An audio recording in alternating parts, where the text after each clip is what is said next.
ever needed it for like digital or something, and they were going to take it to YouTube, so I was just checking in that you guys have it up. Awesome. Sounds good. Okay.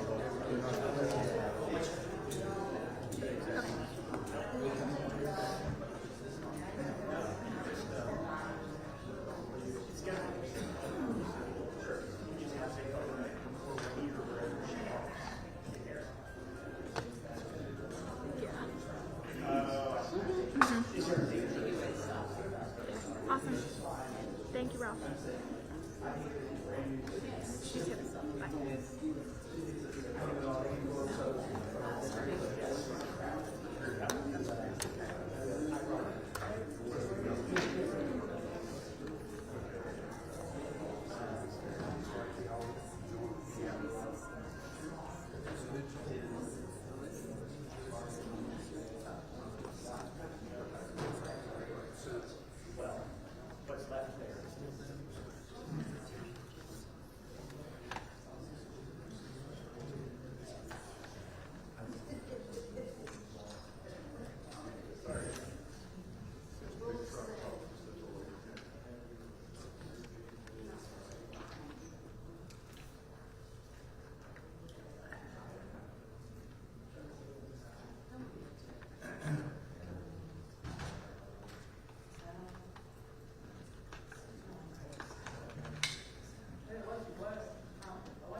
Oh, I know that's right.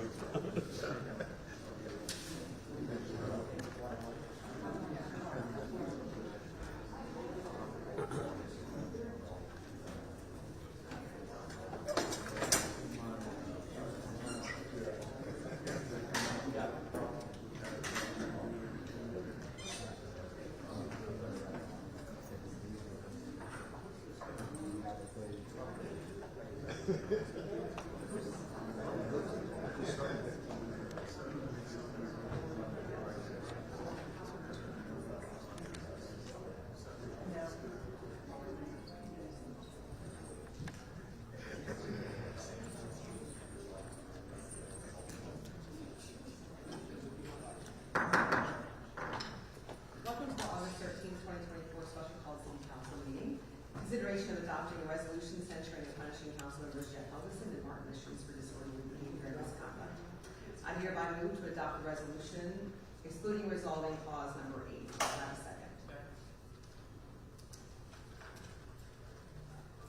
The resolution speaks for itself as far as I'm concerned. Vice Mayor Ferland, do you have anything to say? All right. Is there any further discussion? Yes. Councilman Gellar? Yes. I've talked to both Jeff and Marty and been talking to the mayor. Speak louder, please. I've been talking to both Jeff and Marty and the mayor for us to come up with a solution, a peaceful solution, one that everybody can agree to. And I've asked Jeff, Marty, and the mayor to ask our city officials, our attorney, and all the employees for forgiveness for our behavior. I include myself also.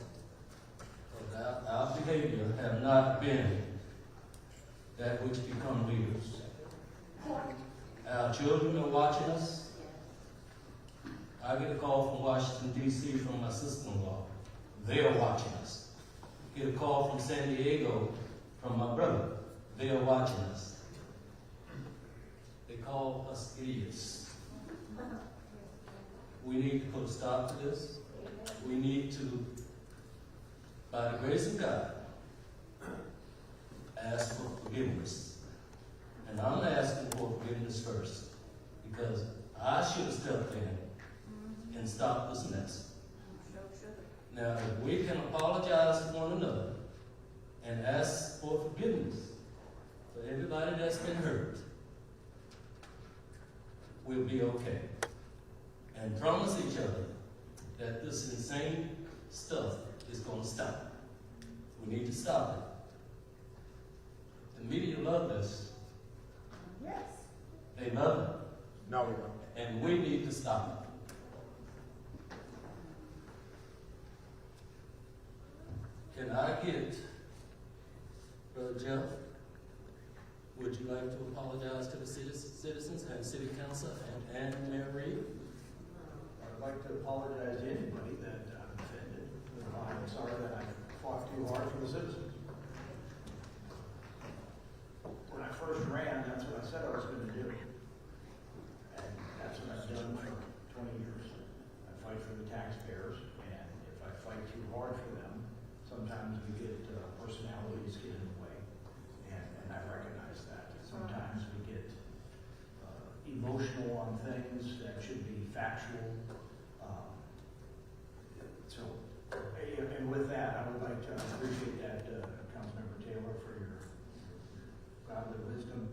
I would like to, for fear of if I quit speaking, I won't be allowed to speak again. So apparently I've got to keep on talking since I have before.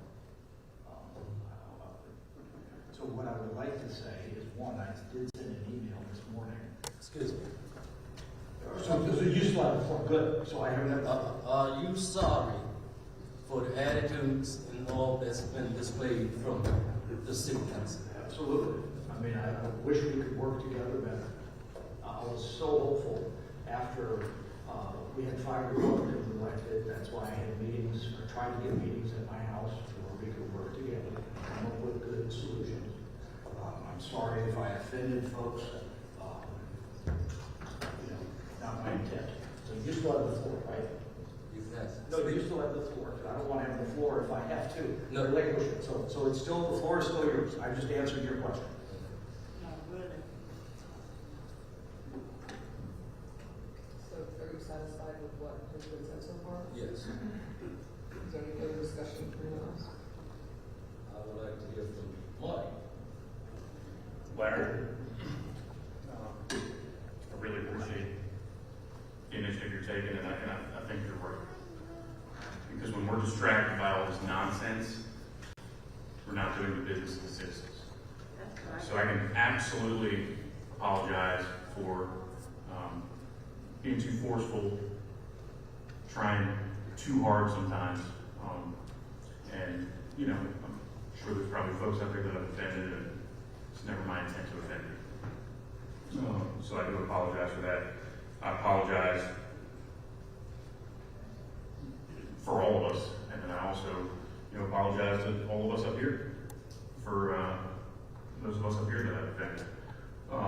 One question I have for you is, you were circulating a letter for us to sign with apologies on it. Yeah. And can you tell us who signed that letter so far?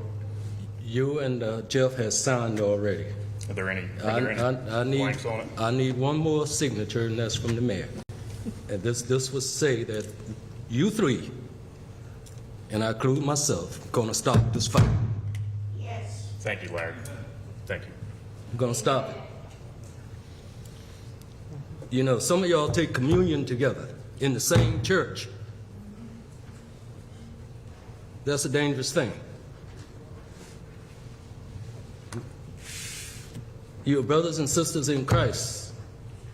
You shouldn't be backbiting and dogging one another.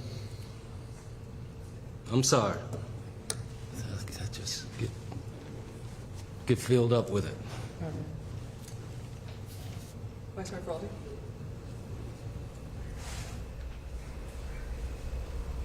I'm looking at the camera.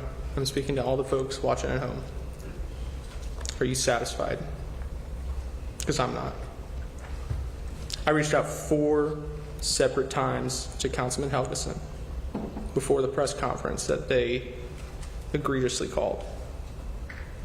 2 phone calls to one number, 1 phone call to another, and a text message.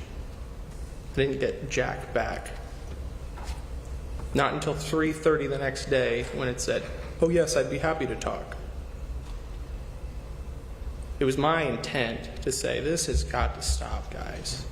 I don't know what your plan is for tomorrow, but it's not going to be helpful.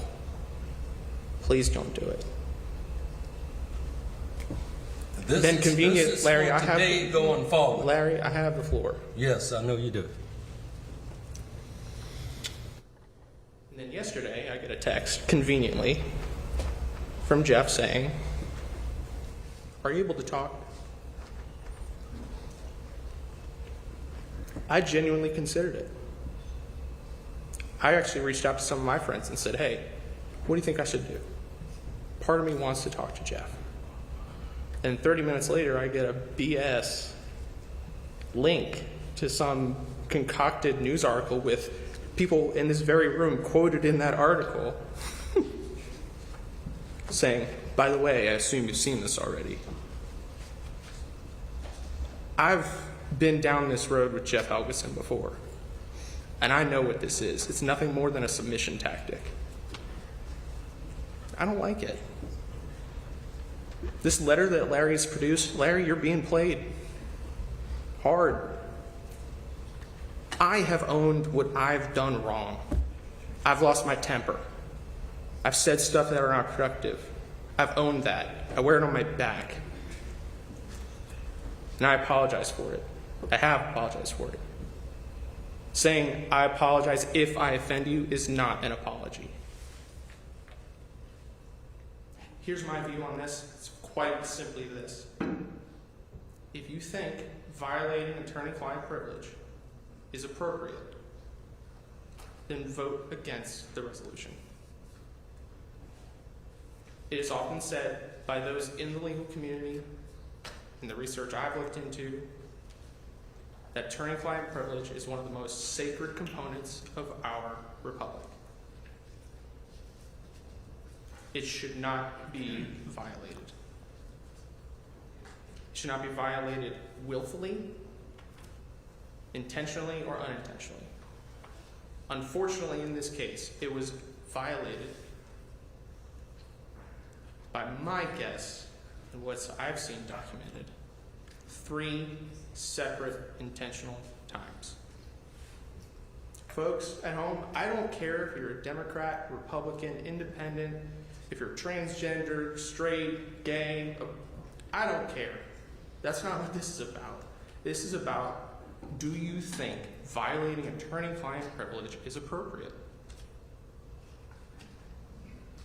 Some folks might think so.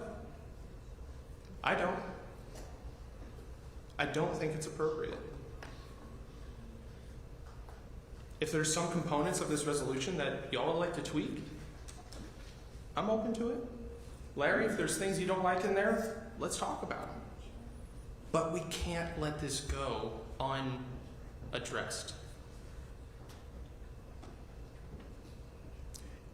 It's interesting because even those in my own party say quite often, you know, they're going to be censuring conservatives tomorrow.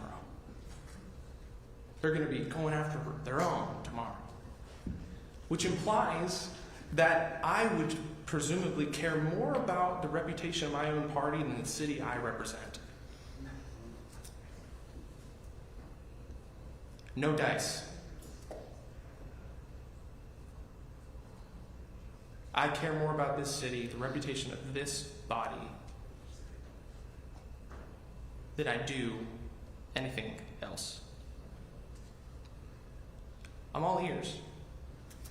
If I hear a genuine apology that I should not have violated and been in contempt of the will of council, and I'm sorry and it will not happen again, that's an apology. I yield back.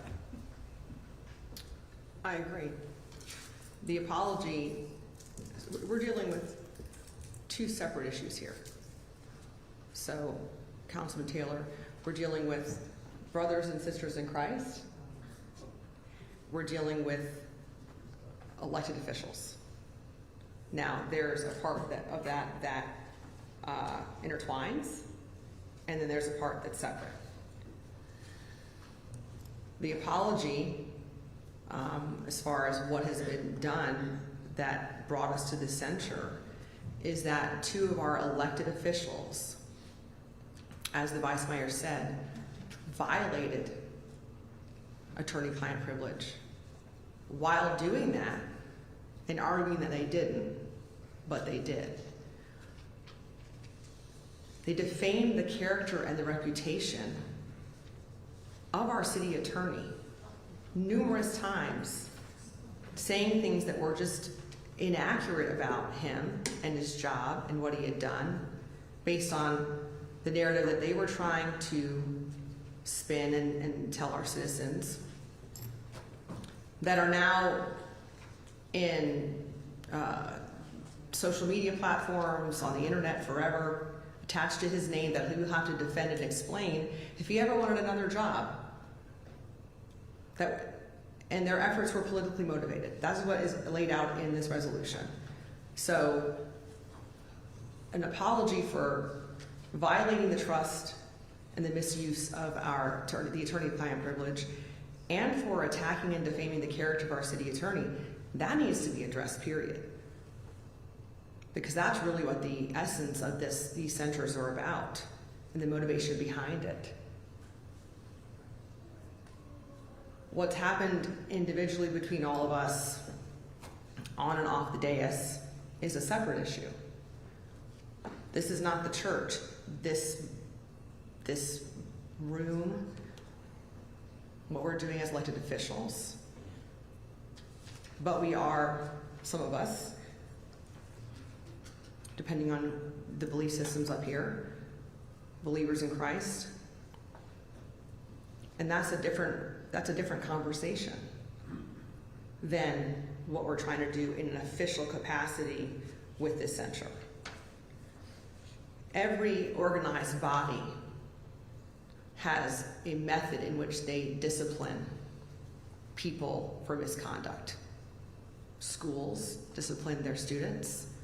Any business that has an HR department has a method in which they discipline people. And so do we. When you don't follow protocols, when you are outside the bounds of your duties. And that's what this is about today. It's been outlined in the censure. So people may not like that, but that's what we're doing. We've had countless citizens come to us for a long period of time, at least a year, asking us, why is it that certain council members just get to say whatever they want to say, do whatever they want to say, or do, violate certain moral or ethical standards that they believe that they're doing, spew certain types of speech and so forth, and they get away with it. But yet they try to expect others in our city to follow some type of code or conduct, but then they're not leading by example.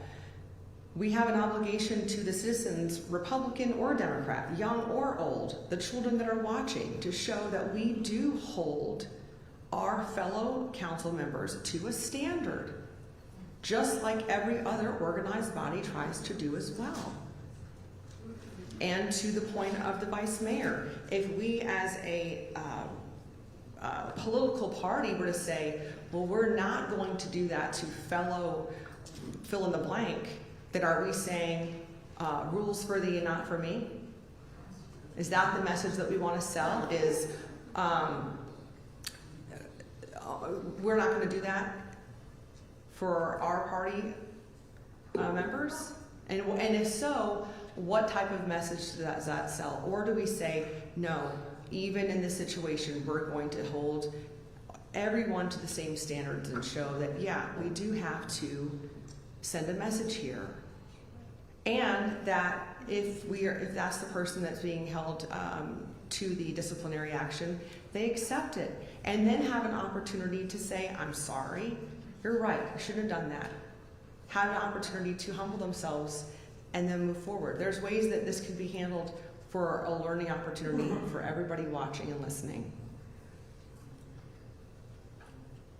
As the parents in the room, when we have to discipline our children out of a place of love, sometimes you have to explain to your child, this is going to stink because it's not fun to have to discipline, but I'm doing it because of a caring place, and you hope that you can get them to a good place in the end because you're doing it because you do care. And whether people want to believe this or not, sometimes these disciplinary actions, including this, is out of a place of caring. Because we care about our citizens, we care about those who are watching, we care about the integrity on this dais. And whether my fellow council members believe this or not, I actually do care about them. And I do care about their reputation in our community. And I do care about how we're all looked at. But corrective action does need to be taken in order for us to move forward. So, while I appreciate Councilman Taylor's letter and the intent behind it, one is separate than what we're trying to do as the body.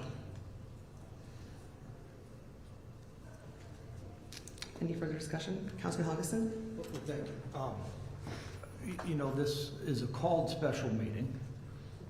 Normally, we have meetings that are for the benefits of the citizens.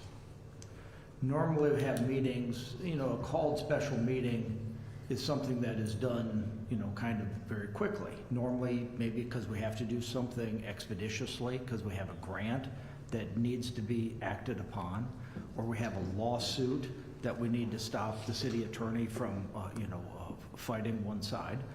Or if we have the other time that we had a special meeting years ago was when we had a polling place. Under the Voters' Rights Act, there was a special called meeting that we had to call 2 council members because we had to do it in time for the Voters' Rights Act. So you have those kind of special meetings. This is nothing but division and divisiveness. As a special called meeting that says, it's not for public safety, for the safety of our citizens. It wasn't so we could improve education for our children. It wasn't so the fact that we could say, hey, we have this huge surplus, let's maybe give it back in a timely fashion. This has absolutely nothing to do with the citizens that we are elected to represent. You know, what's interesting, I sent an email this morning, or this afternoon actually, because although I do appreciate the fact that there was the notice that there was going to be a special called meeting today at 2, I got that at Friday about, almost 5 o'clock. The actual resolution with the language in here didn't come until last evening. Those of you that are up here that represent where we were sworn in, were sworn to uphold the Constitution. Part of that Constitution says we have due process. That's why I sent this email today, because we had this long, verbose resolution that does lots of things. Some may be accurate, some I really question, and some are factually incorrect. Some of them I really kind of question maybe the ethics of it. With that being the case, as somebody that's being accused of all these things, I do have a constitutional right of due process. Giving this to me last night at about 7 o'clock, I think anybody, Republican, Democrat, Independent, would say, we had people, give their lives, to sacrifice their lives, their fortune, their sacred honor, to have a country, to have a constitution that separates powers, that actually says, here's some rights people have. It's not just forfeited because of the fact that somebody, forward a meme or a cartoon or something. What it is the fact that we have this due process. That's why I said this. Again, the resolution, I got the official language last night. I do hope that all of you up here agree that I should be given the opportunity to prepare and present a comprehensive response. Shouldn't be given something last night, and, you know, it's like saying, okay, I'm gonna sue you and we're going to court next Thursday. For what? Well, I'll let you know Wednesday night. I probably should have the ability to have counsel. I should probably have the ability to present my case, to be able to meet with legal counsel. If that's not done, that should be a very chilling effect of everybody in here. You know, we hear some language that says, oh, well, we're for this and for that. That should be a chilling effect. The weaponization of this body, that's not a good thing. Give ample time. That's why I sent this email. You know, just in reading some of these things, I realize there's many factual, ethical issues that I think need to be addressed with legal counsel. There appears to be lots of items that are arbitrary and capricious in here. There's even items in here, you know, it is no secret that I have been, as the mayor pointed out, have been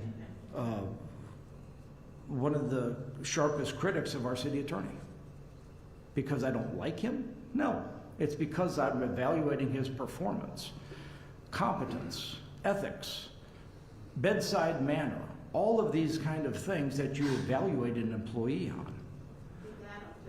I've had Walter Irwin for almost 18 years, or how many ever years, 17 years. I think every time I've given him a glowing report. I gave him the best report of any of the three members that we review.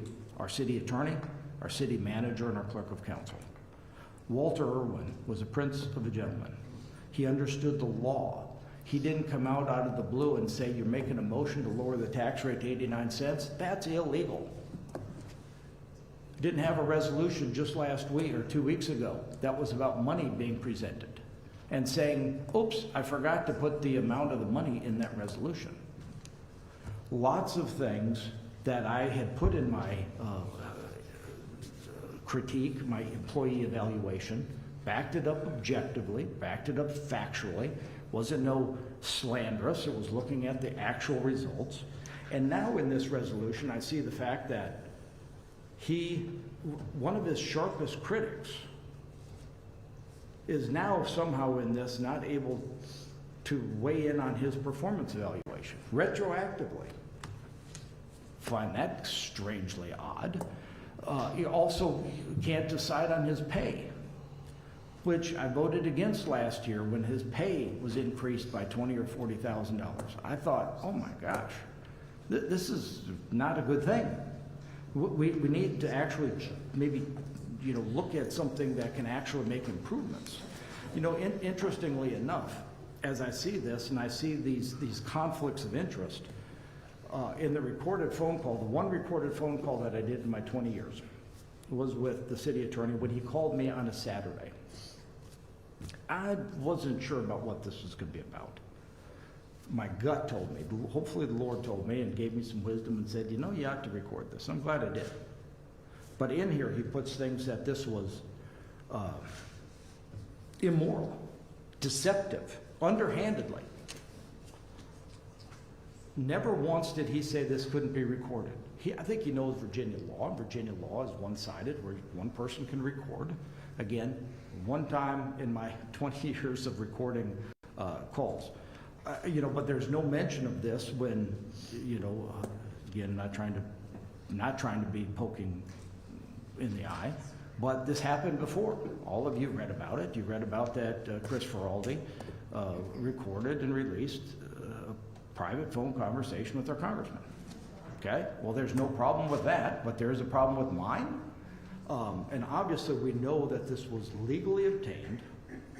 This was actually a non-privileged phone call where he specifically said in there, want to get your opinion on defending Chris Feraldi, wanting to throw aside a memorandum of understanding and join the electoral board, throw aside the memorandum of understanding and join the registrar's office. I said, no, and I'm glad I recorded that, because that and so now, and in that actual recording, a little bit later in that conversation, you know, I know we talked about that with regarding the city attorney getting involved in private litigation and using city taxpayer resources to defend one side or the other, and I'm thankful that that didn't happen. With that being the case, in that conversation, he actually talked about his performance evaluation. He said, hey, you didn't rate me very well last time. Have I gotten any better? So he knows that I rated him poorly last year. He knows I rated him poorly again this year. And now what's he want to do in this resolution? We're not going to let you critique him. We're not going to let you decide on his pay. And now we've just heard the mayor say, oh my goodness, even these things could be bad for him to get another job. Well, that isn't my responsibility. I mean, I gave the most glowing reports from Walter because, again, and some of us behind this dais haven't had that privilege of working with Walter. But Walter, even though you disagreed, he would disagree, not disagreeably, but he would say the other side, and he would present it not in an attack fashion. I heard Vice Mayor Feraldi a minute ago talk about that this is so important with regarding attorney-client privilege. Let me just talk, again, back to my email. This isn't a defense. This isn't my case because I haven't had the ability to meet with legal counsel. I'm sharing this because just in case somebody says, oh man, we're going to vote on it anyway without due process. Vote. That is a bad thing to do. So back to the city attorney, where he said this was immoral, it's deceptive, it's underhanded. Obviously we know it's legal. Virginia law is pretty clear. But now on to the second element that the Vice Mayor mentioned as far as attorney-client privilege. And absolutely, I will apologize for any release of attorney-client privilege that I have never done that. This one was different. This one was different because it was already released. Those of you who were at the meeting, we had a special meeting where the city attorney actually, July 9th, read 2/3 of the email that he marked attorney-client privilege. I'm not an attorney, which he definitely pointed out. But when you release part of a thing that you mark attorney-client privilege, you're now waiving privilege. Prior to that, we also heard the mayor on the morning line releasing that email, releasing the fact, parts of it, didn't read the email by any means, nor but read parts of those, saying that, oh yeah, the city is not going to protect, defend Chris Feraldi. Oh yeah, the city though does need to get involved because of the fact that elections are important, all of that. So you'd really look and say, this attorney-client privilege wasn't first time released by me. That privilege was waived by several people behind this dais, most notably the city attorney, but even before, on July 9th, but even before that, Chris's campaign announcements said the same kind of thing, which is perfectly fine, saying that the city attorney is not defending him. Again, no problem with that. The problem that we had was the fact that the city attorney was willing to use and trying to use taxpayer resources to defend one person in a private litigation. Not a good thing.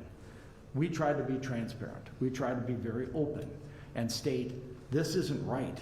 He said in a meeting a while ago that, oh, I could have called him. Well, we talked. We talked on Saturday. We talked about that. I tried to get him to say that this wasn't a good thing. Monday, he sends another email, or excuse me, Saturday afternoon, 20 minutes after the phone call, he sends the email saying, hey, here's what we're going to do, and marks it attorney-client privilege. That's why we called the special meeting on Monday. We called it at 9 a.m. because it was timely. It wasn't calling a special meeting just so we could berate two members of council that maybe we disagree with, but it was actually there intentionally because it was needed timely. Back to the due process and back to this attorney-client privilege. With due process, again, as the city attorney will very vehemently point out, that I'm not an attorney, nor do I pretend to be. But I can read some of the things of the law and have a kind of a brain. With that being the case, I need, and I think this council needs to follow due process, needs to follow our constitutionally protected rights of due process. I'm having to come up with this on my own, not having the ability to, because again, it came at about 7 o'clock last night, to now try to come up with a case and defend myself without being able to meet with legal counsel what this is all about. So that's where I sent this email today, saying that my due process and this resolution does nothing but create further division, and I appreciate the fact that some may think that it's a great thing and you gotta punish or you gotta do some things. But I think this does nothing for the benefits of our citizens. This does nothing but causes further division. I believe that what would be in order is for us to actually table this, to keep it on the agenda and do it our next regularly scheduled meeting, so I can have time to actually meet with legal counsel of my own choosing, so I can actually have the ability to defend my good name, to defend my reputation, to defend my 20 years of service.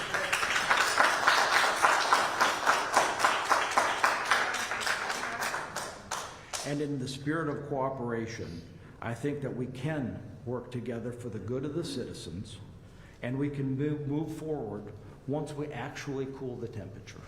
You know, I realize there's been hurt feelings over time, and you know, this has never been done in my 20 years.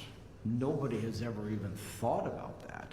Nobody has said, oh, well, we can remove somebody, or we didn't like what they said, so we can try to censure them, or we can, you know, and I first read this resolution as it begins, you know, when it says because of our chaos, or not chaos, what was the word that was used? Our disorderly behavior and misconduct. And so with that, I'm thinking disorderly behavior. I'm thinking about when we had a special called meeting where we didn't have a quorum, July 3rd. After that July 3rd, where we didn't have a quorum, so we couldn't actually have business, Councilmember Misjuns and I got out from behind this dais because we didn't want to make it look like it was an act of the city, because we didn't have a quorum, so we didn't have a meeting. We went down because all the press were here, and we talked to the press. And now let me just ask you about disorderly. Was that disorderly when somebody was standing over there on the other side of the room saying, shut off the press? I hate to even say that because now I'm going to be recorded as saying, shut off the press.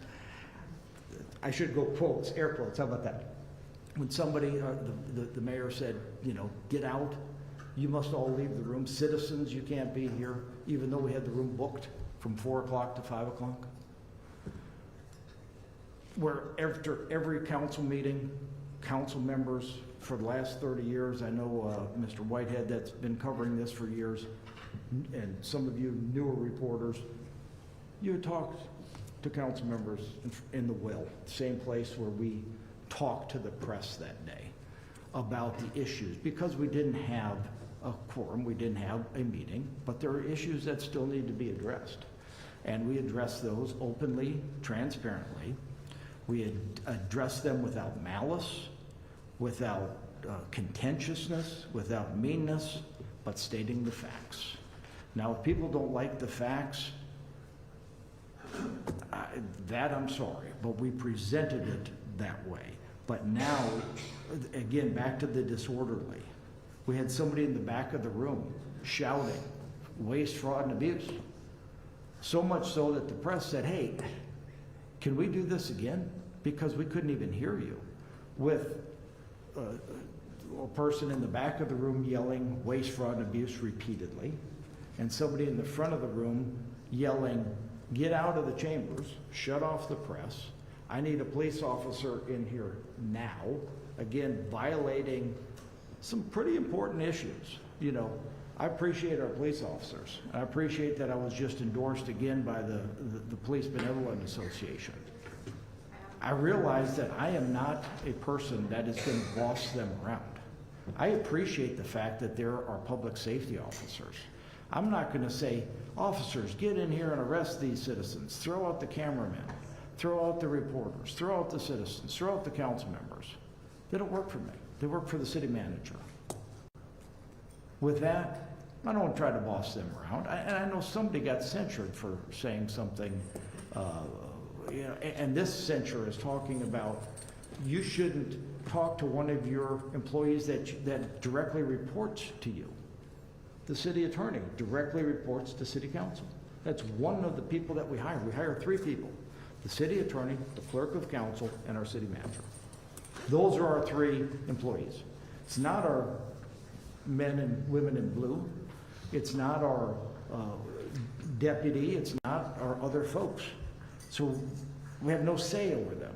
You know, you can ask them kindly if they could help, but back to the disorderly that this was talking about, the disorderly conduct. Now, our disorderly behavior. I'm trying to think, and I remember that. I'm thankful that there's videos presented, reached far and wide, where we're standing up there getting yelled at and yelled and yelling going on. We stood up there and still had our press conversation because it was important for transparency, for openness.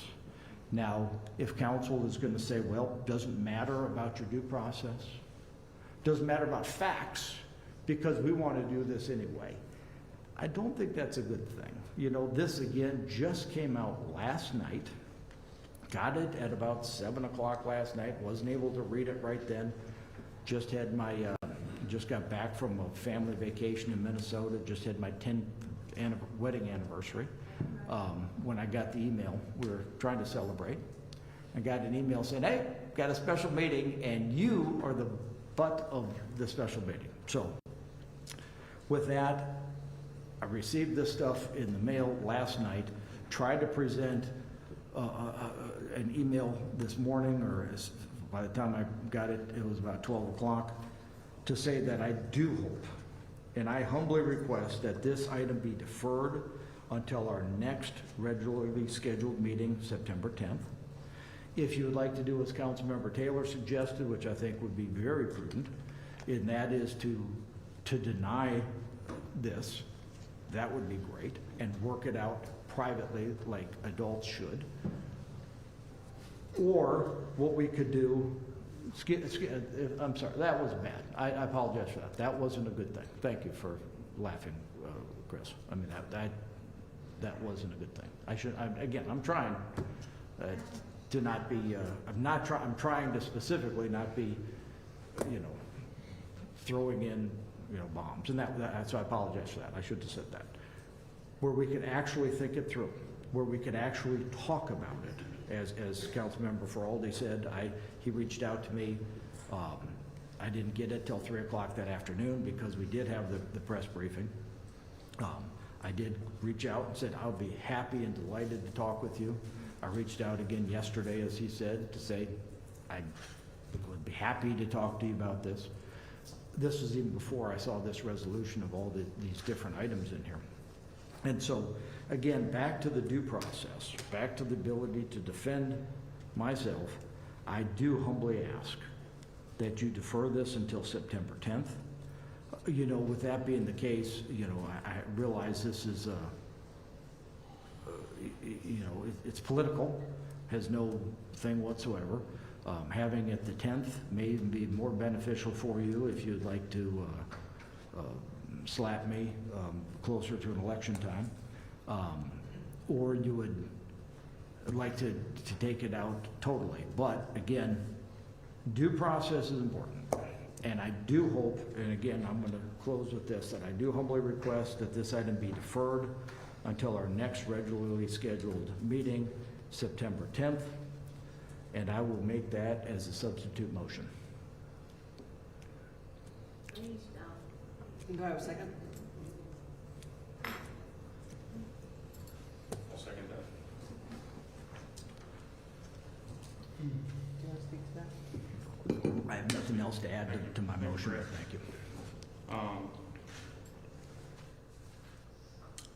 so much. So, first, Madam Clerk, if you can please make note for the record, a disclosure that I'm not waiving my due process rights by participating in these deliberations.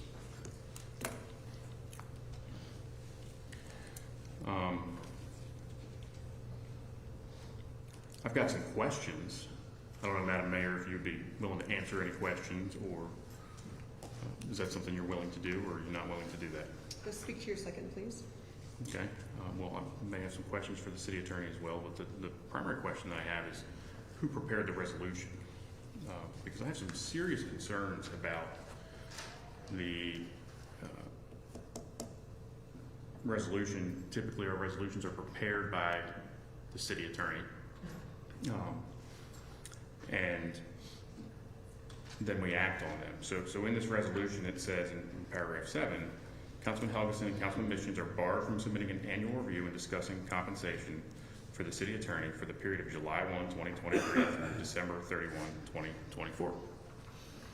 So that's a wide-ranging bar on discussion. That's basically saying that when I leave here, I can't discuss the city attorney's salary. Well, I'll have you know, because it's public record, if you're to do a FOIA request in the previous fiscal year and then the next fiscal year, there was a massive salary increase last year. And, you know, that's something to think about, because at the 4 o'clock work session, we have on the docket going to closed session to discuss the performance of the city attorney. So now think about that for a second. If the city attorney prepared this resolution where he's retroactively erasing our performance evaluations, and you know, you can't speak in here and I can't engage with you guys, but you know, I would be interesting to see if there were a show of hands how many people get a performance evaluation or have gotten a performance evaluation in their times, because you typically don't get to retroactively remove one or another. And I think that's kind of interesting. So what this does is it effectively bars myself and Councilmember Helgeson from having any influence whatsoever into his performance evaluation that's getting ready to be done in closed session, and any salary negotiations that may be done in closed session if that ends up being a part of it. So they're doing that in advance. So preemptively, here we are. You know, Councilmember Helgeson mentioned normally special meetings are done quickly because there's something that needs to be addressed expeditiously. Well, expeditiously, what needs to be addressed is the prevention of our performance evaluations from becoming record for the city attorney, and our voice as your representatives in how your tax dollars are used in his compensation package. That is what's happening. I will speak to that if you want me to answer that question. So you will answer the question of who prepared the resolution? Yes. I will answer, I will tell you that the city attorney did not. Okay, who prepared the resolution? An outside counsel. All right, so we'll have this be known that I'm submitting a FOIA request right now for any correspondence related to the preparation of this resolution with outside counsel. Previously, when I was censured on November 28th last year, well, in August, I submitted a performance evaluation that's about to get erased by this resolution, right? And then on September 11th, Mr. Friedman emailed a Mr. Waddell down at a law firm in Salem regarding the preparation of a resolution to censure. Now, here's what's interesting about that. So September 11th is when that first email shot across. And I'll be happy to publish all those documents online this evening. I got them in a FOIA request. September 11th, Mr. Friedman, about 2 weeks after I submit my performance evaluation, sends an email down to a law firm in Salem. And what I know is that it was responsive to a request for records pertaining to the preparation of the resolution to censure me. So that was the first email that I got that was responsive to that. Well, you know, everybody makes a big deal about, or not everybody, but the press and Chris Feraldi and Stephanie Reed and some other folks made a huge deal about, you know, the Liberty University students spying on Chris Feraldi at a public event in a public forum. Secretly recorded phone call by Chris Feraldi from Congressman Good, which I'm sure he's going to justify later. But aside from that, so everybody makes a big deal about that piece of it, right? Well, here's the thing that's interesting. On September 11th, that phone call hadn't even happened yet. So 2 weeks after I submit my performance evaluation for the city attorney, the city attorney initiates an email with an outside counsel, outside firm, to do that. And then I get censured for something that hadn't even happened yet. And the other thing that's interesting is you see the news articles that fly back and forth before there's an opportunity for them to actually get the teeth to make it worthy of a censure. So Mr. Friedman actually sent a bunch of news articles to Mr. Waddell, and then, excuse me, not Mr. Waddell, Mr. Gwynn, and then the one statement that wasn't really redacted in there, after he sent all the news articles that were part of the emails and letters that were leaked in some way, shape, or form, which are public records, that's fine.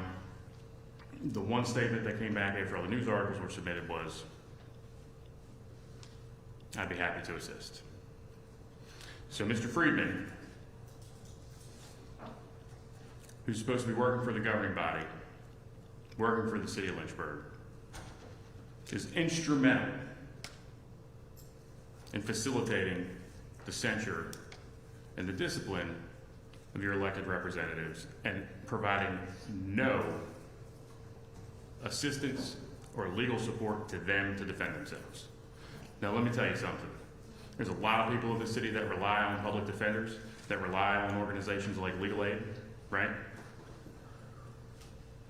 Wouldn't that be screwed up if those people were just hung out to dry? You gotta go pay for some 4 or 5 figure attorney, right?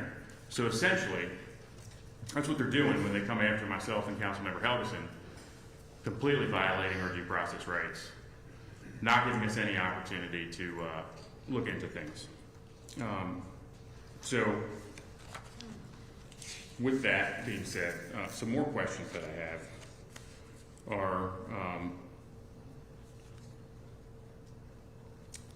you know, we have the ability in both state code and the charter to investigate, to find facts, to get to the bottom of things, right? Just like the previous politically motivated censure, right, of me on November 28th. It's interesting because it talks about I interfered in personnel issues.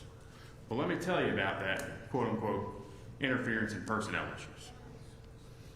Myself and Councilmember Helgeson had a meeting with the city manager and the city attorney about a police lieutenant who has served this city valiantly for years, who was getting ready to be fired, completely unjustly. Policies being violated.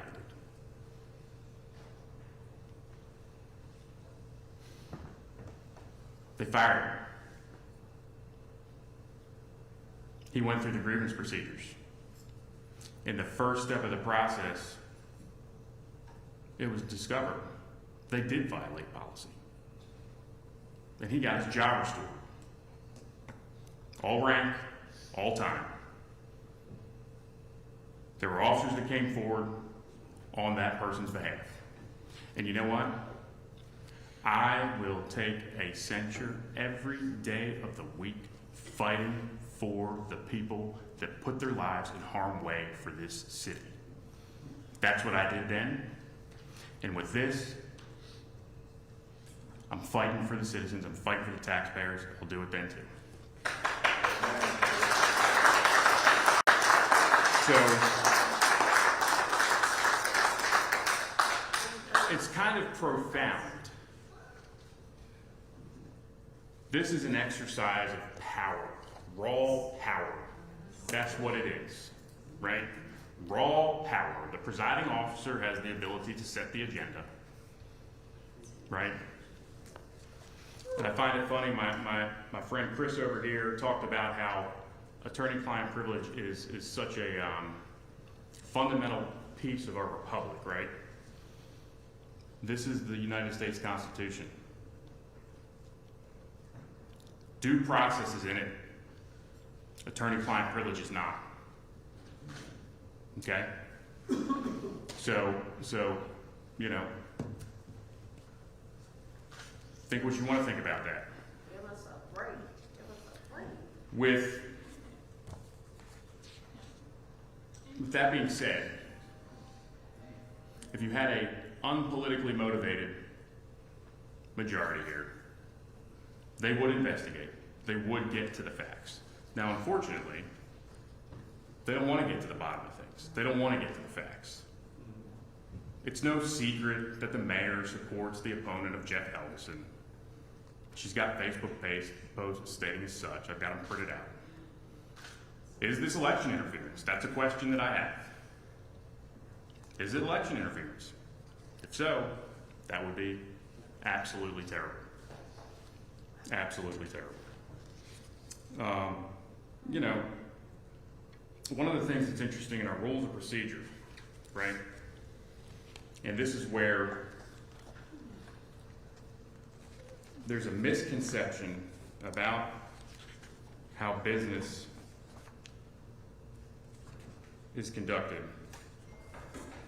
in the legislative body,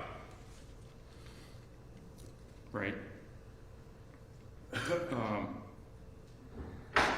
The presiding officer may adjourn without the council's vote or repeal an emergency, and he or she may also call a brief recess without a vote at any time when necessary to clear the air and thus reduce friction among council members.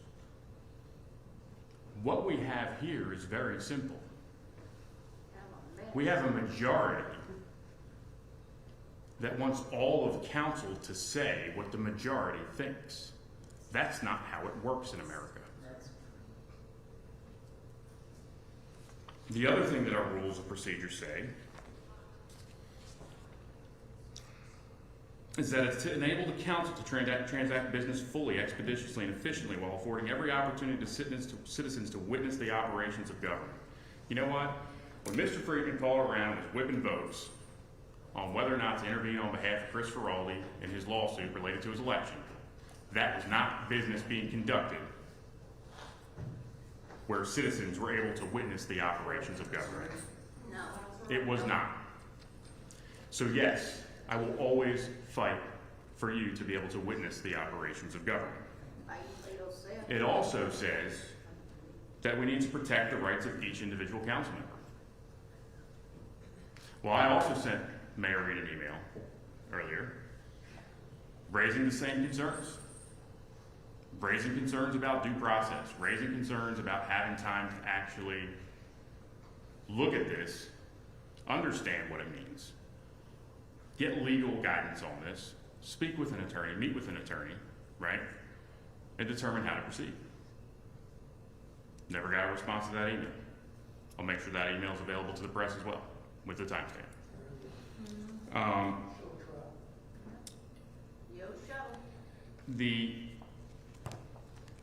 Just what we see here is, you know, quite frankly, it's an abuse of power. That's what it is. Just because you can do something doesn't mean you should do it. Now, I commend Councilmember Taylor because he is the first person that I've seen up here that's embodied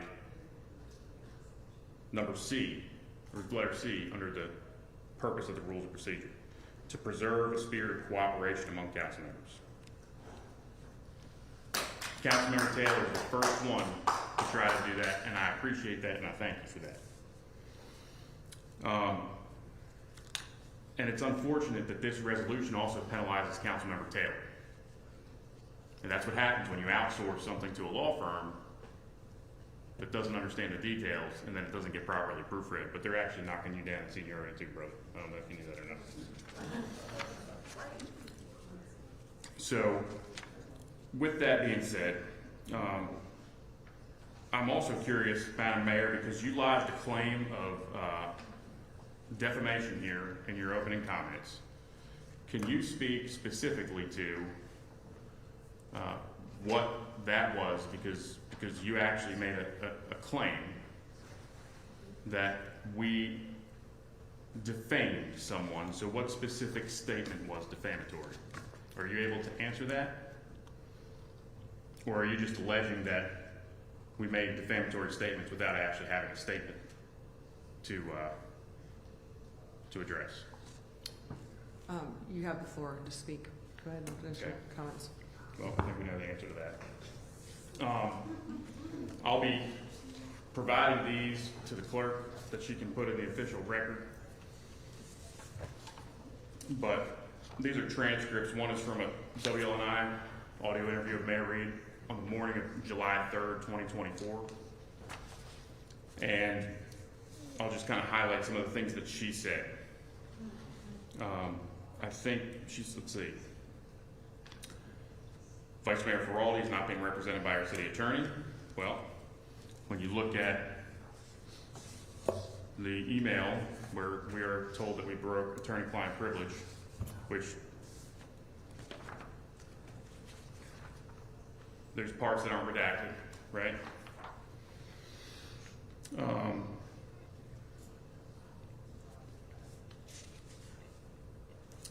That's this one, right?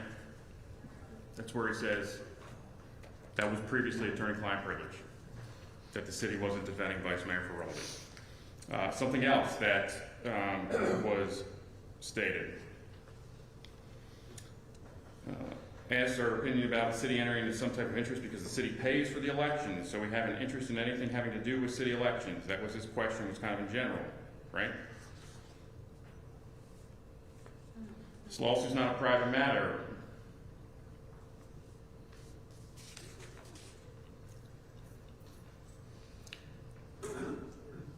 Financial resources are not properly expended or discarded. Oh, I'm reading the wrong part, hold on.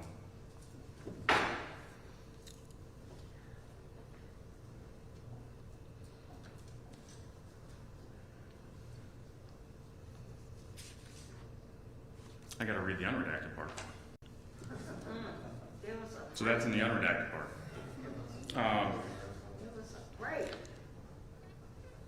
Again, something else that was in that attorney-client privilege email that the mayor stated, right?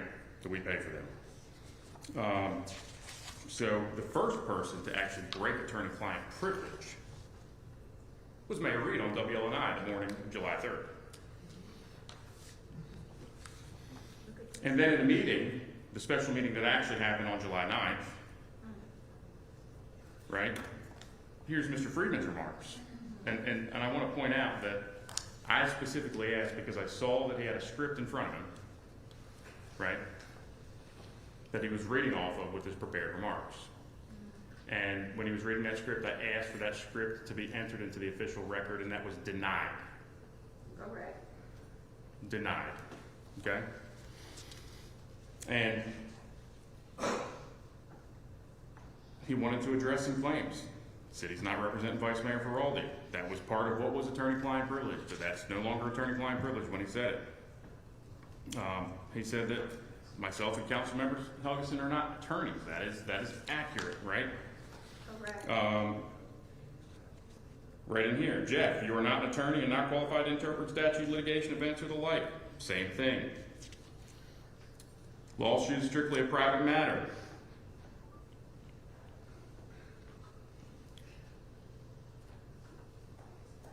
Lawsuit is strictly a private matter between two persons is the claim that was made, that Helgeson made, right? He respectfully disagrees.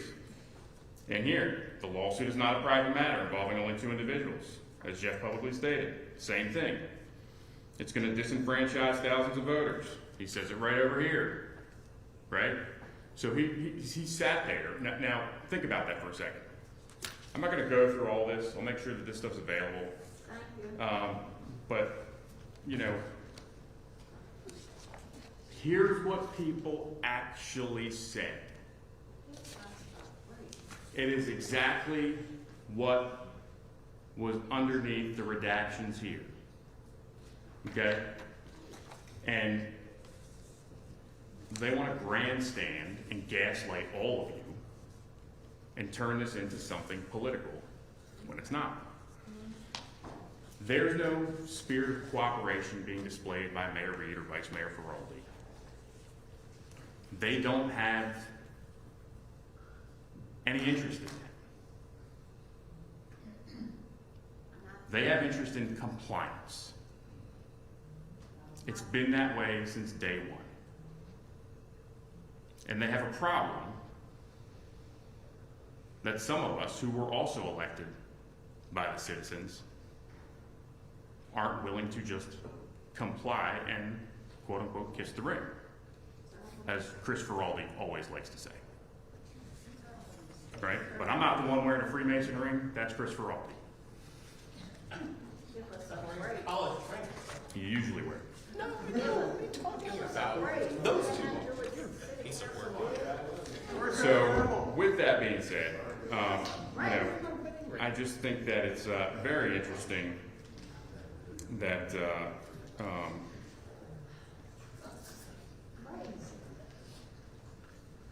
this is what's happening. Am I surprised? Not surprised. Not surprised when you see things like, you know, and I apologize to those of you in the room that actually had the guts to talk to reporters on these two articles that came out over the weekend.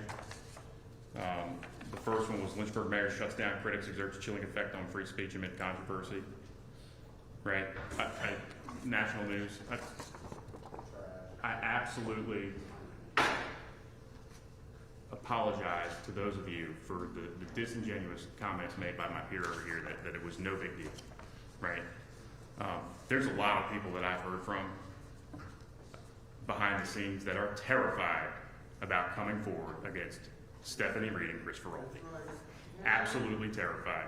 You would not understand the resistance that you run into door knocking in normal neighborhoods, normal working class neighborhoods, for people to support other than Chris Feraldi or Stephanie Reed. And then the second one, embattled Lynchburg mayor faces more allegations of bullying, verbally abusing constituents, right? You know,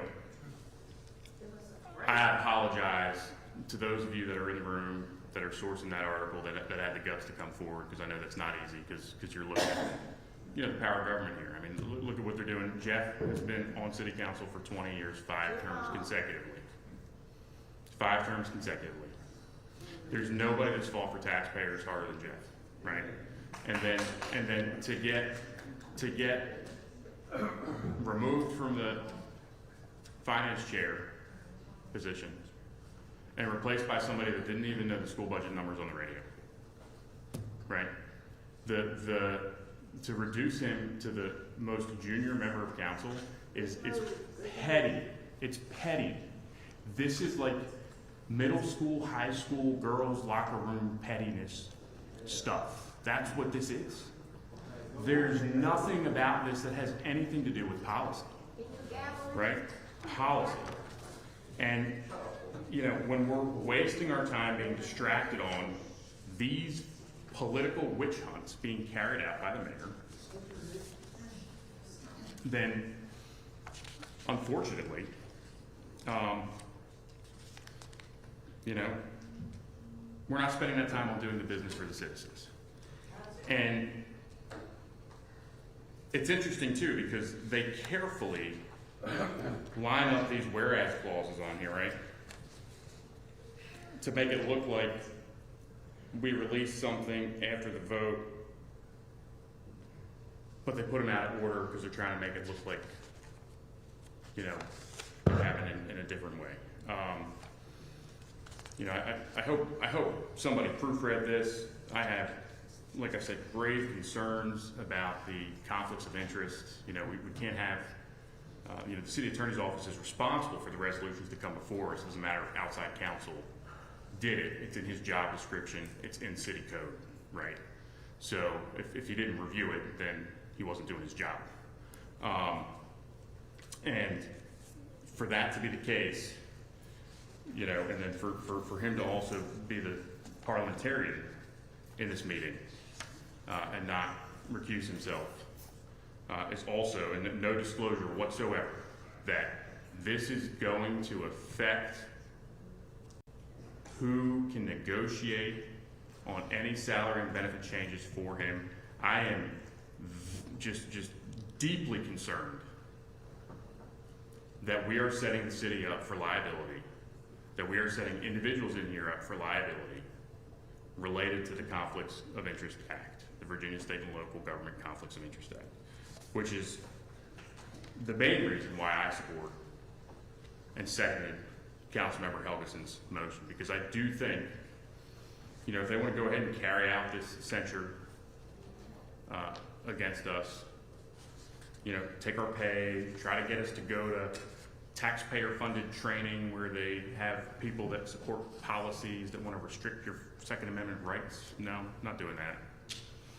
Sorry, not going to waste your money on organizations that are pro-government, pro-bureaucracy, and anti-citizen and anti-liberty. Not doing it, right? And one thing that I do think is interesting is they changed some language in here about how they would collect the fine. I think I got that wrong the first time. And, you know, I am curious about, one question I have about paragraph number 9 is empowered to take any necessary steps for future communications with Councilman Helgeson and Misjuns. What are any necessary steps, Mayor Reed? Do you have any idea what that means? Okay, I'll take that as a no. So, with that being said, I do think that it would be prudent to table this until the next meeting so that everybody has ample opportunity to have attorneys look at it. Obviously, the city side, wherever this came from, whoever initiated it, and we'll get a chance to get the FOIA request back by then too, which would be great to see. Was it the city attorney that initiated this resolution of censure? Because he did send an email to all of us saying that you know, censure or removal would be in order for releasing that phone call, right? So one person is telling the governing body up here that they can disenfranchise all your votes. But we're not allowed to weigh in on his performance evaluation. We're not allowed to weigh in on his compensation package, according to this. So, in addition to that, you know, I think that there's facts to be discovered regarding this attorney-client privilege, and you know, I think that when people are going to lodge arbitrary and capricious claims against folks, anytime government lobs an arbitrary or capricious claim against you, you should have an opportunity to meet with legal counsel and be able to defend yourself. That's right. Yes. Every time. Every time. But apparently, when Stephanie Reed and Chris Feraldi set the agenda, that's not the case. So, I will be supporting the motion to table this. I do think that we need to have some more folks look on this, and I would hate to see how much money we spent with an outside law firm if this ends up being totally, you know, egregiously wrong as far as, you know, being consistent with law, right? There are concerns that I have about how this is impacted by state code and other things. And then in addition to that, it also needs to be looked over again because Councilmember Taylor is senior on this council to Mayor Reed because she was sworn in a day later. So that's all I have. I'll be supporting this motion. So it's kind of unfortunate they penalized Councilmember Taylor on this. Thank you. Vice Mayor Pearl. It'd be an interesting dig into council's records to find that I'm pretty sure 2 members of council walked out of closed session, and thus the minutes may reflect that Misjuns and Helgeson were not present because they decided to leave for whatever reason. I can't go into that because that is closed session. But the minutes reflect that they were not there to certify the closed meeting because they left a year ago in August. They decided to leave. They didn't want to be a part of the discussion with the city attorney's review. They declined to do it. So if y'all want to be a part of the conversation, maybe you should express an interest in doing so.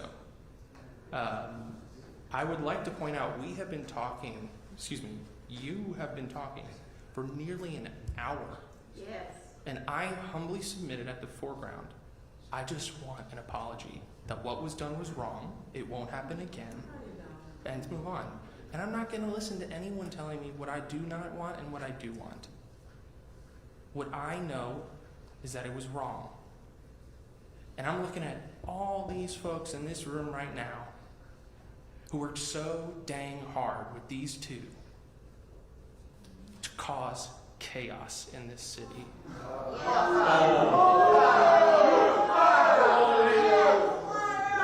Right. Keep it up. Keep it up. Keep it up. Keep it up, guys. I'm telling you, I don't look at you and think anything. Oh, good grief. The only weasels up here are the ones who are going to just take this to court anyway. We know that's what they do best.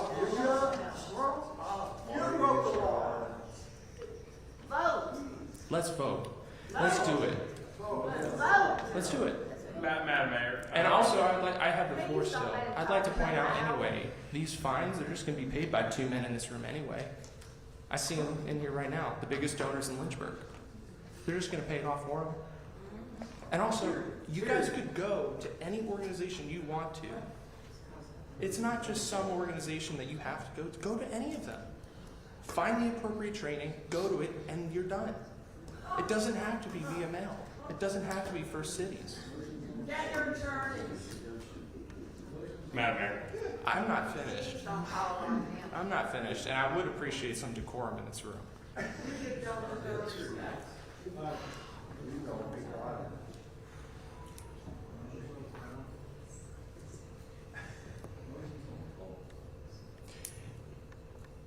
This is what we have to do. We've got to put an end to this. We've tried multiple ways to do so. And we just listened for an hour plus to defending themselves over what they've done. Folks, this whole claim over due process, let's consider it for a moment. Due process in a legal setting? Sure. This is a legislative body. We govern our own. A clear distinction from the executive branch. Could we please vote on the substitute motion, vote on the primary motion, and then conduct the business of the city? Madam Mayor, I'd like to respond to the request. Vice No, Mayor Pearl. I'm not acknowledging you right now on the floor because I'd like to see if anything else. Yes, Councilman Dillon? May I just say something? Yes. Let's see, we've been here for an hour and 16 minutes, and I really am experiencing PSTD and suffering over the reliving the last 20 months of a dysfunctional council. And all I want to say is enough is enough. I just think that the divisive behaviors that we've experienced over the new majority, this council is truly dysfunctional and really getting in the way of our doing business and our governing in this city. And you can sit up here and apologize, but then you turn right around. I've watched it the last hour and 16 minutes, and your behaviors are all the same. So I don't believe anything's going to change. I think that I would support the resolution for this reason. Hopefully, people will wake up and decide that their behaviors have been really bad for this council. I just, I sit here silently watching this, and I am in absolute, utter disbelief. And I can tell you, this does involve the citizens. This does affect the citizens. I can't go anywhere, and I am not stopped by Republicans, Democrats, Independents, or whatever, looking at me and saying, why can't council do something about the members of the city council that are so disruptive? So I'm telling you, something has to change, because this city is really suffering as a result of it. That's all I'm saying. Dr. Bowden? So before we vote on the substitute motion, I'll just say this as I'm sitting here listening to all this. You know, I am so sorry that Councilman Taylor has been put into the middle of this, and I feel like used in some way. Because I really feel like you have been, Councilman Taylor, because I know your intent and I know your heart. And you and I talk a lot about all kinds of things that have nothing to do with what's going on up here. I had a conversation with you earlier today about people's hearts and hope, and the hope and the prayer that I'm trying to see. Okay, there you are. The hope that genuine hearts would be shown up here, so that when we had to call the vote, maybe what was necessary wouldn't necessarily be necessary. But unfortunately, I haven't seen that. I haven't seen genuine repentance up here as far as apology for the actual acts that brought us to this place. Which one refused to apologize? I haven't seen that.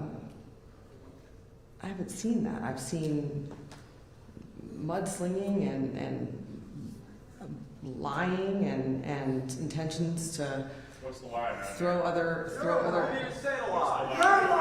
things, She's speaking. throw other people under the bus, rather than just address the behaviors that we're supposed to be here talking about. And that doesn't make things better. It makes things more challenging. So those are my concerns, and that's what I had, told you I was hoping that we could get to and just address this. But then a whole bunch of other things unrelated have come up, deflection tactics and so forth, and that's what happens. And so, y'all can say what you want to say. That's fine. We will. All my life I have been faithful. All my life I have been so good.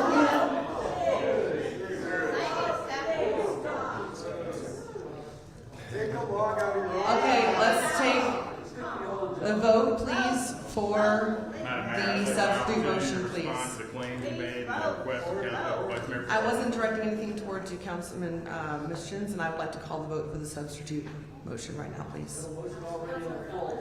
No. Councilmember Helgeson? Yes. Councilmember Misjuns? Yes. Councilmember Taylor? Yes. Councilmember Wilder? No. Vice Mayor Feraldi? No. Mayor Reed? No. The motion fails. Okay, now I'd like to call the vote for the main motion. I haven't had a chance to speak to the main motion yet, Madam Mayor. you spoke loud. I would like to call. Madam Mayor, I haven't had a chance to speak to the point of order. What's your point of order, Councilman? My point of order is that I haven't had an opportunity to speak to the main motion, Mr. Friedman, and I believe that the rules of procedure actually give council members a right to speak to the motion before voting on it. All right. Mr. Friedman, could you just speak to all of his reasons why he didn't believe that we should have? That's this not your motion to begin with? interpretation. I'm talking to the attorney, Madam Mayor. It's the attorney's interpretation. You don't live inside my mind. I understand. I understand the question. Madam Mayor, what I would offer your decision. Sorry, can you hear me? Yes. What I would offer is, while Councilmembers Helgeson and Misjuns have made various points as part of their substitute motion, given the nature of the resolution that's on the table and the primary motion being back, especially with claims of wanting due process and being able to be heard. So long as they have an opportunity to be heard within the rules of procedure, I think it's fair to allow all members again to speak to the censure now that it's on the table. Okay, for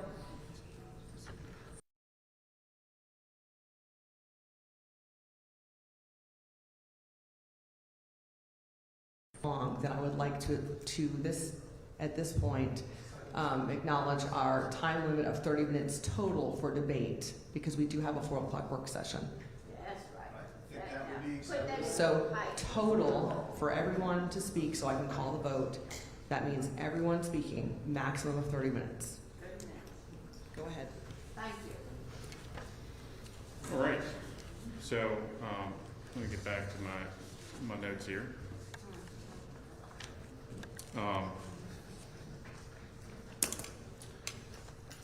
So I have some questions. Feel free to answer them. Attorney, mayor, if you don't answer them, that's fine too. But, you know, on page 1,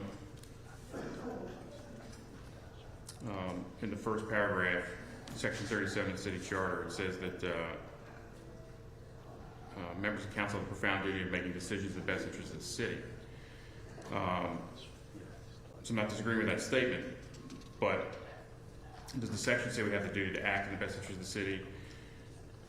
That language is not in the charter, is it? I say that because what's in the best interest of the city is most often the subject of our public debate and disagreement, right? So, like I said earlier, you know, part of the process is the debate. And it's pretty clear what's happening up here is you know, looks like they might be trying to squash debate. Using retaliatory, threatening, and bullying tactics. So, again, you know, the closed session. We could have had a closed session to discuss these issues with the city attorney, and that never happened. There was just phone calls that went around, right? That skirted the whole deliberative process, right? We didn't get an opportunity to agree or disagree on things. We should have been able to do that. So, next, you know, it talks about the charter being able to address disorderly behavior, misconduct. So what definition of disorderly behavior are we using here? What definition of misconduct are we using here? Where are we getting those definitions from? You know, if government's going to do things, we're just going to make claims, right? You know, I know Chris made his statement about legislative versus executive, right? Well, probably should get the legislative part, you know, to the point where we know what it's saying or where it's coming from, because we run into a lot of issues when we can't interpret what's being said. And the next question that I have is, you go to paragraph 9 on page 3. Whereas while the legality of the grievances outlined in this resolution may or may not be unlawful, they, among others, have been a further detriment to the public trust and reputation of the city of Lynchburg and its council, right? I think we talked about this. Recording of phone calls, one participant is totally illegal, right? It's not immoral. So we had that recorded phone call. Mr. Friedman never asserted attorney-client privilege in that call. All right. So, in addition to that, when we look at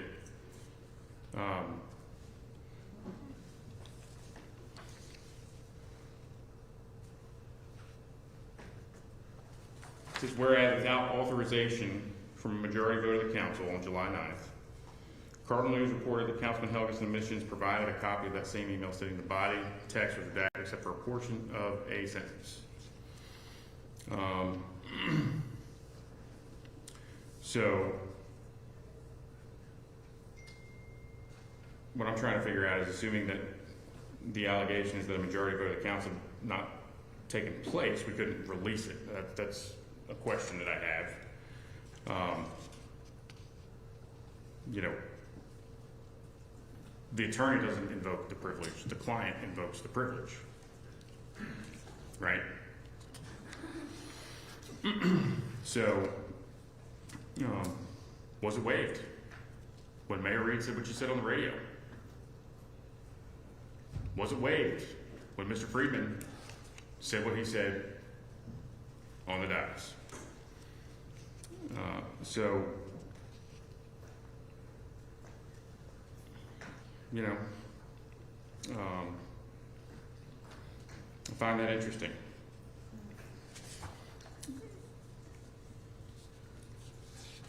So, something else too.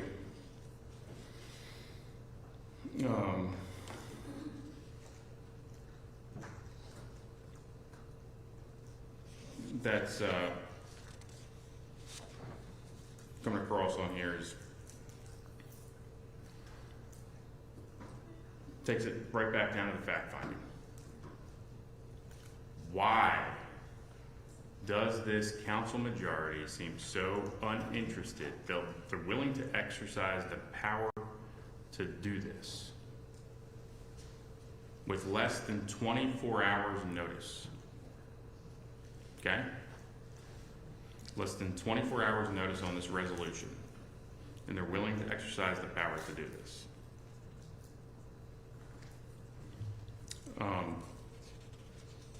Not willing to exercise our ability to fact find. Subpoenas for documents, subpoenas for testimony. Let's see where it goes. I'd love to see where it goes. I'm interested in finding out the facts.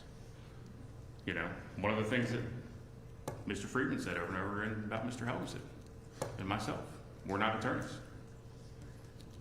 Neither is Chris Feraldi. Neither is Stephanie Reed.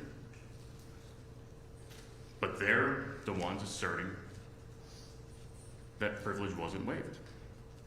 They aren't attorneys. Right?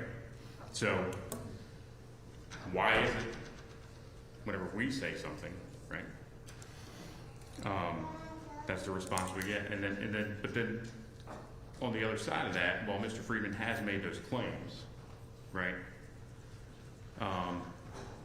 You know, I also would say that we do have the ability to interpret laws, because it's very clear that legislative bodies who make laws have the ability to interpret them. This is a mess when it comes to interpretation.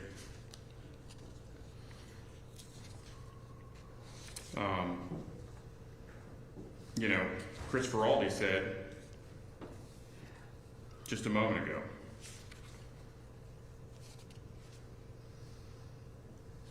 should Councilman Helgeson and Misjuns agree in writing to attend a type of newly elected official training with a reputable Virginia association within 3 months of adoption of its resolution, such as VML or Virginia First City, as the fines above will be voided? He said it can be anything. Anything. This doesn't say it can be anything, so it has to be a type of newly elected official training with a reputable Virginia association, right? So, arbitrarily, he just changes it.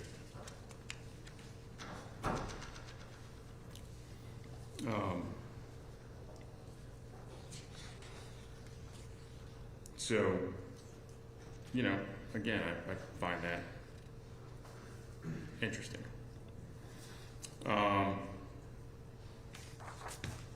What we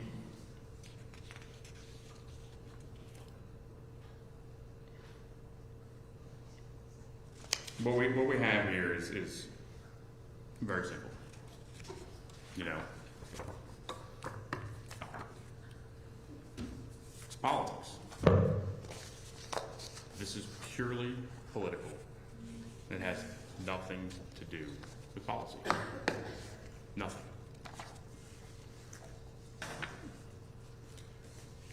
Politics are good for ratings for the news.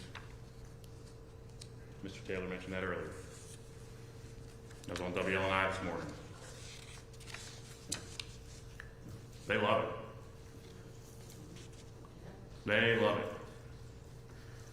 I'm tired of it. But, you know,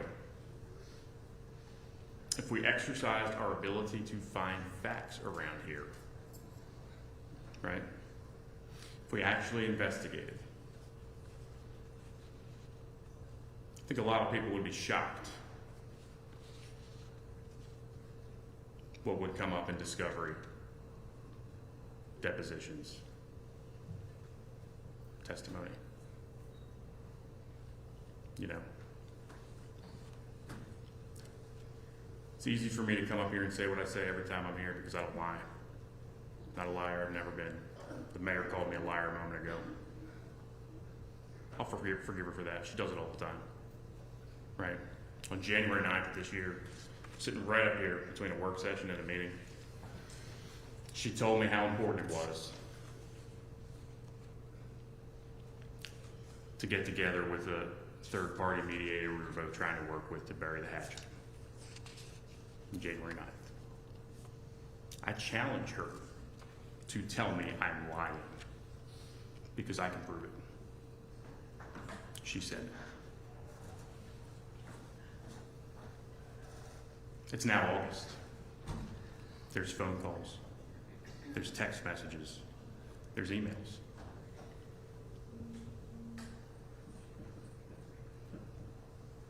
There's no interest in burying the hatchet. None.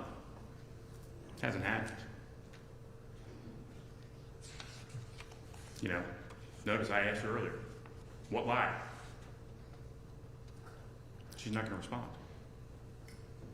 But on January 9th, she told me she was going to do something, and I can prove it. And it hasn't happened. And it's because for nearly a year, I've been trying to bury the hatchet. But if the hatchet was buried, wouldn't be good for ratings.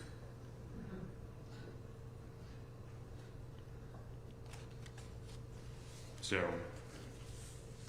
I would hope we consider the legal and ethical implications of this resolution. It's a really bad look for us to bar Councilman Helgeson and myself from and to erase performance evaluations. I mean, erase performance evaluations. I guess the upside of erasing the performance evaluations is that they're no longer personnel records, they're no longer public records because they're just, so I guess I could just release them to the public, my portion.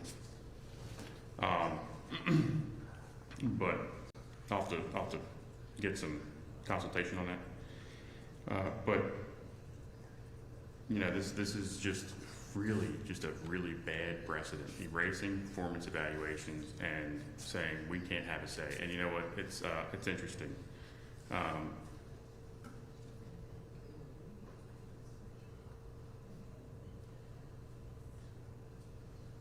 I didn't think that we were supposed to talk about what happened in closed session, but Vice Mayor Feraldi just did.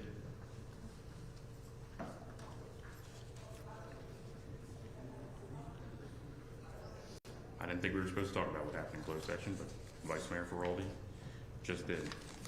And because of that, I can't address or counter his claim because we're not supposed to talk about what happens in closed session.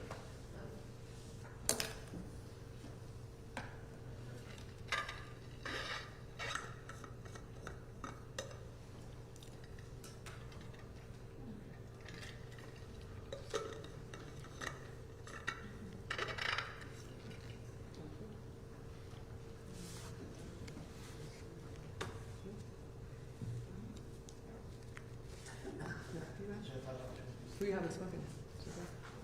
Dr. Water? Looking forward to the next session. Again, I just continue to pray for our community. You know, as Councilman Taylor and Doug was indicating, we have received so many comments from all over the country about the chaos in Lynchburg. Over the past almost 2 years now, you have seen a dysfunctional unit. And it hardens my heart to see, especially if you're from Lynchburg and if you love our community.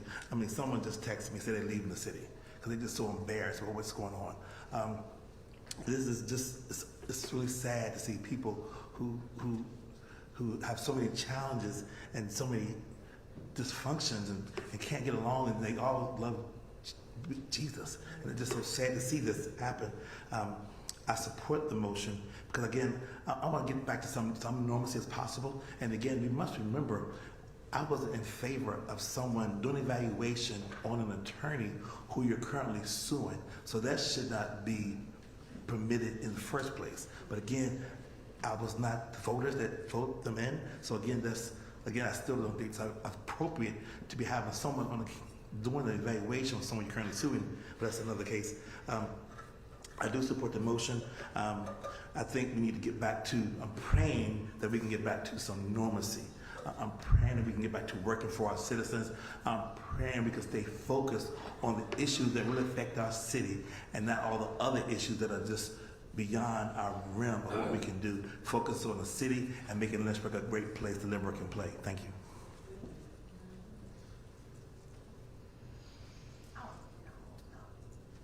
Councilman Helgeson? Thank you. You know, I think the last the last motion was pretty straightforward. The matter of due process. You know, I know the city attorney said, "Oh, well, we're having our due process by speaking." No, we're not. Had less than a day, you know, a half a day to kind of review this resolution. Had no ability to talk to legal counsel. And it's just a shame that you're going to say the folks that are up here sworn to uphold the Constitution, uphold the fact of citizens' rights, uphold the fact of a due process where you can actually present your case, you can have time to actually come up with a good argument. You know, and I can appreciate the angst up here. You know, some folks thinking, oh man, this is going on too long. Well, the issue is, if we would have just said, yes, we will defer this, where we can actually present. But we're kind of in a catch-22. Well, hoping that we can actually defer this motion to where we can actually fulfill our due process, where we can actually meet with legal counsel, where we can actually see this resolution and come up with a presentation and a vigorous response to it by more than just a few hours. We would be just talking about where we could actually do that. And we could look at lots of these items that are in this resolution that are really factually incorrect. These things are just vindictive. I mean, it's almost, you know, somewhat comical when somebody says, oh, we want you to apologize, but we're gonna take somebody who has had, in my mind, I guess an impeccable record of 20 years, and say, oh, well, you are gonna go to the back of the bus. Like that matters. I've heard on the radio the attacks that, oh, Jeff only wants to be mayor, or only wants this, or is misogynistic, or he's sexist, or he's racist, or all of these things, which I never respond to any of that. Because why? It's foolishness. I don't respond to it. I don't say, oh, no, I'm not. I don't say that I called you a naughty word like you had suggested for so long. I don't do these kind of things because it's not good for the city. And sadly, today hasn't been about coming together. Today has been about inflaming one side. You know, we have some folks that are like, yeah, lynch them. Another side that says no. You know, and I just, it is pretty appalling, but it happens and you can do what you want. You know, I would hope that there would be still some sanity that said, you know, we got to pull some of these things, because this isn't due process. This isn't, and I'm not saying this is, I have been able to present a case. I haven't been able to meet with attorneys. I haven't been able to actually go through these items. I got it last night. And now to come forward the very few hours later to kind of come up with some kind of response, I don't think it's prudent. You know, the issue is this good? We're going to just take it and stomach it? Or is it going to go to another level? I mean, what a waste. You know, what a waste of time. But, I mean, when you throw out things that are just rotten and factually incorrect, do you just sit there and take it? You know, we tried earlier, or I tried earlier, and I appreciate Councilmember Taylor saying, yeah, I mean, where there is real apologies, was heartfelt. And I appreciate Chris saying that, you know, if it was genuine. Mine was genuine. I've been genuine for 20 years. I haven't done things for my prestige or my power. If I would, I certainly wouldn't be sitting behind this dais, spending lots of time for no money, no benefits, no anything. I've been in the minority for almost 20 years, you know, and we finally get Republicans, and now I'm in the worst minority. Sad, you know. Councilmember Taylor said it correctly. We should do this prudently. We shouldn't just attack people publicly. We should give due process. It's just, we throw out these little allegations. We heard it, oh, well, that defamed or lies or, well, what? Nothing. When the question was asked, well, where was the defamation? Where were the lies? Nothing. So I appreciated what Abraham Lincoln said a long time ago. Basically, I paraphrase it, that he said, no man is smart enough to remember all his lies. So you tell the truth all the time. And so with that, been stating the truth for the last 20 years. I say the same thing that I say in private as I do in public. When I first ran 20 years ago, I said, I'm going to look out for the taxpayers' wallet. I'm going to fight for the citizens to have the citizens or the city live within its means. That's what I've done. I recognize this, you know, kind of thing as maybe a little more theater. I don't think it's a good, you know, it's almost like a public lynching just because you don't like somebody and maybe you can find something. But lots of these items, when you look at the fact of due process, there has not been any due process. I'm having to do this at the top of my head. Our city attorney has repeatedly said, I'm not an attorney. Do you think I've been able to get with an attorney before being presented this today? So the question is, Councilmember Helgeson, is whether due process in a legislative censure session would entitle you to right to counsel constitutionally. And I don't think it would, sir. I think what I think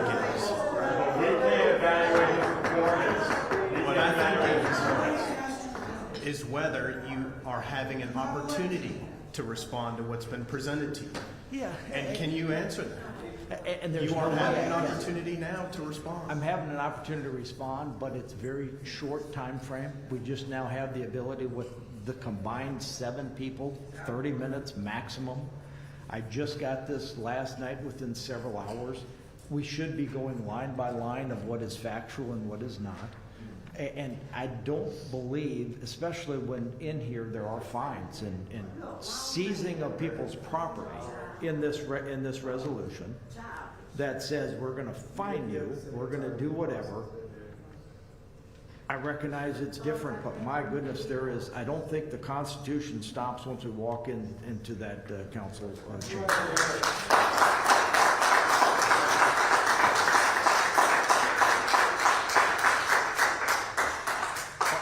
Our citizens' rights aren't stopped just because they're in here. We have the right, the First Amendment, which was tried to be stopped by kicking out the right to the press.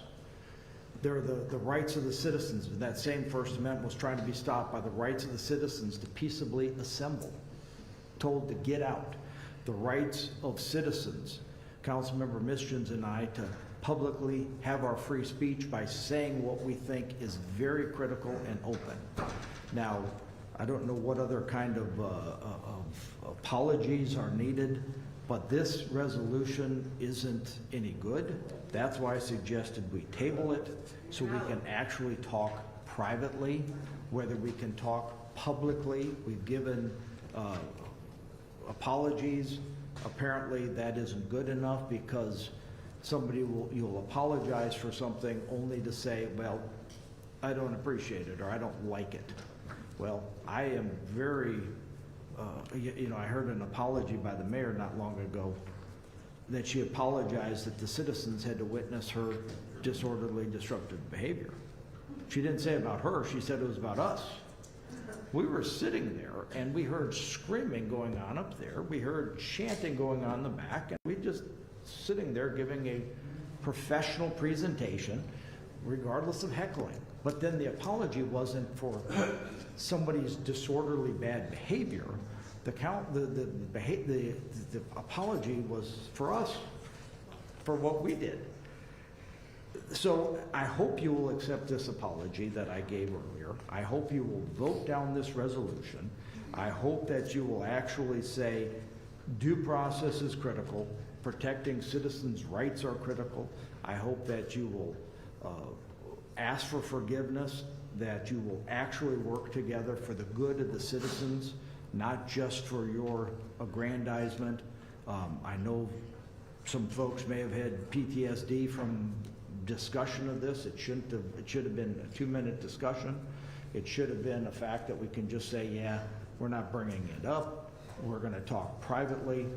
We're going to give people due process. I do hope that you will vote this down in the spirit of, and bear in mind that even if you vote this down, things are changing. If you vote for it, you got to live with your conscience. Vote it down, and I can vow to you that we are going to be working towards peace and harmony over this rest of this session, and I hope you will vote it down today, and we will still move on, and it won't be lost, as the mayor and vice mayor had said, well, we want to teach a lesson. Well, the lesson's learned. It's almost watching like the Game of Thrones, where a public shaming, maybe I should take off my shirt and put blood all over me and walk out and hit myself with the... So anyway, hopefully that's done. Hopefully you'll vote against this resolution, and I will pledge to you that I will be working, as Councilmember Taylor said, in the spirit of cooperation, in the spirit of openness, the spirit of coming together collegially for the benefit of the city, like I think I have done for the last 20 years. So please vote against this resolution. Thank you.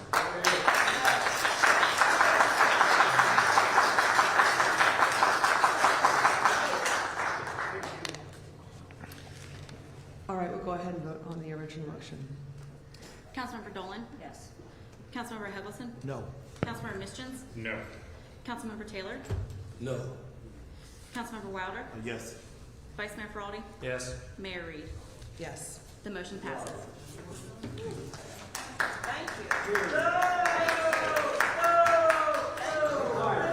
Okay. This meeting is adjourned. We will be reconvene at 4 o'clock for our work session. Thank you. Show trial. Six separate trials. Okay. Call your buddy Putin and tell him you did it.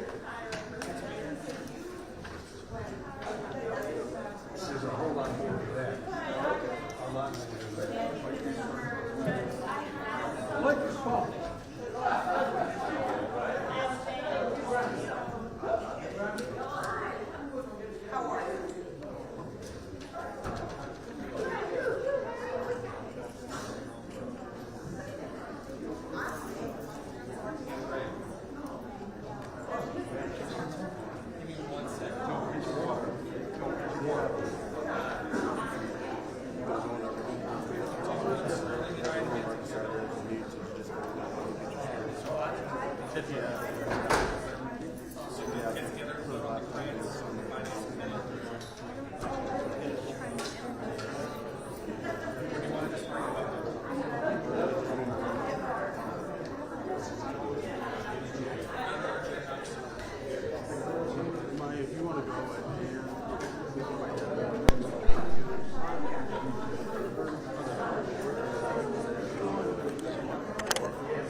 are you headed out?